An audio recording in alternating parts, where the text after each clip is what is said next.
Hi friends! ఈరోజు video అయితే జొన్న గడక వండబోతున్నాను. జొన్న గడక కోసం అయితే ముందుగానైతే మనమైతే వాటర్ అయితే మరిగించుకోవాలి ఇట్లా. వాటర్ ఎంత తీసుకోవాలంటే ఒక గ్లాసు జొన్న గడక తీసుకున్నామనుకో 3 గ్లాసుల దాకా వాటర్ తీసుకోవాలి. ఒక పాలు జొన్న గడక ఉంటే 3 పాల దాకా వాటర్ ఉండాలి. అట్లయితేనే మంచిగా ఉడుకుతది. ముందైతే ఇట్లా ఉప్పేసుకొని అయితే వాటర్ అయితే మంచిగా మరిగించుకోవాలి. వాటర్ మరిగేదాకనైతే జొన్న గడక వేయకూడదు. వాటర్ మరగక ముందు వేస్తే కూడా జొన్న గడక అనేది ఉడకదు. ఇట్లా మంచిగా వాటర్ అయితే ఇట్లా మరిగినంకనే జొన్న గడక ఏసుకోవాలి. జొన్న గడక కూడా నైట్ నానబెట్టుకున్నదైతే ఇంకా మంచిగా ఉడుకుతుంది. నైట్ నానబెట్టి పెట్టుకోవాలి ఇట్లా. నైట్ నానబెట్టి పెట్టుకొని ఇప్పుడైతే వాటర్ ఎసరు పెట్టుకొని వాటర్ మరిగిన తర్వాతనైతే ఈ జొన్న గడక ఏసుకోవాలి. మళ్ళా జొన్న గడక ఏసినంకనైతే గంటతోనైతే ఖచ్చితంగా కలపాలి.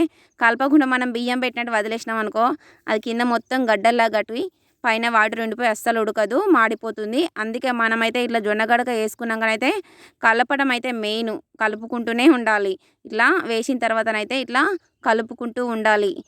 నిమిషానికి ఒకసారి ఇట్లా కలుపుకుంటూ ఉండాలి. ఇట్లా కలుపుకుంటూ ఉంటేనే మంచిగా ఉడుకుతది. మూత పెట్టుకొని మధ్య మధ్యలో ఇట్లా కలుపుకుంటూ ఉండాలి. కలిపితేనే జొన్న గడక అనేది మంచిగా ఉడుకుతుంది.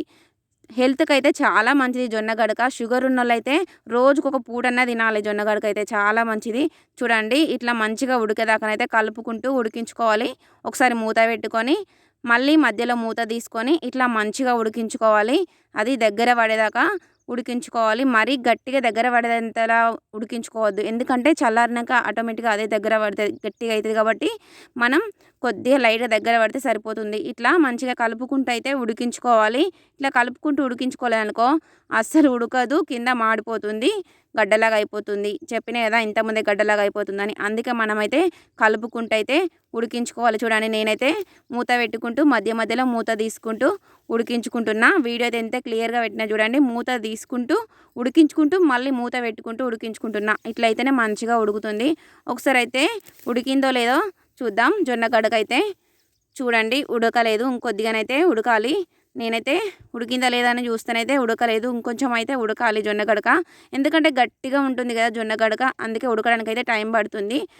ఉడకలేదు. ఇంకొద్దిసేపు అయితే ఉడికించుకుందాం. మళ్ళీ ఒకసారి మూత పెట్టుకొని అయితే ఉడికించుకున్నా. ఇప్పుడైతే మూత తీసి మళ్ళీ ఒకసారి అయితే కలుపుకోవాలి. కలుపుకున్న తర్వాతనైతే ఇప్పుడైతే ఒక 2, 3 నిమిషాలు ఉడికించుకున్న తర్వాతనైతే మళ్ళీ ఒకసారి అయితే నేనైతే మూత తీసుకొని అయితే చూస్తున్నా. ఎందుకంటే ఫస్ట్ ఒకసారి మనం ఉడికిందా లేదా చూసినాం కదా. ఇప్పుడు మళ్ళీ 3 నిమిషాల తర్వాతనైతే మళ్ళీ ఉడికిందా లేదా అని చూస్తేనైతే ఉడికింది. మంచిగా ఉడికింది జొన్న గడక అయితే చూడండి.